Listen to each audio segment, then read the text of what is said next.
Hello বন্ধুরা, 30শে October আমরা সকাল সকাল রেডি হয়ে সবাই বেরিয়ে পড়লাম দীঘার মোহনার উদ্দেশ্যে মাছ কিনতে যাব বলে।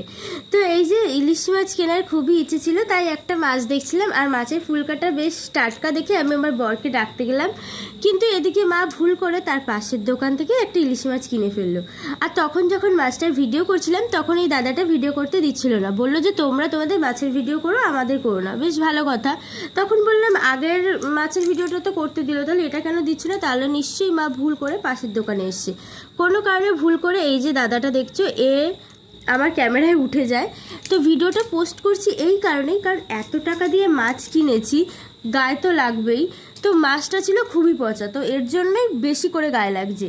আর মা দুর্গার আশীর্বাদ ছিল, তাই আমাদের মাছটা একটুখানি আমরা খেয়েছিলাম, কিন্তু আমাদের শরীর খারাপ করেনি, স্বয়ং মা দুর্গার আশীর্বাদ ছিল। মাছটা কাটিয়ে ভাজতে দিয়েছিলাম। তো তোমাদেরকে একটাই কথা বলবো, দীঘার মোহনায় গেলে আমাদের মতো মাছ কিনে ঠকো না প্লিজ।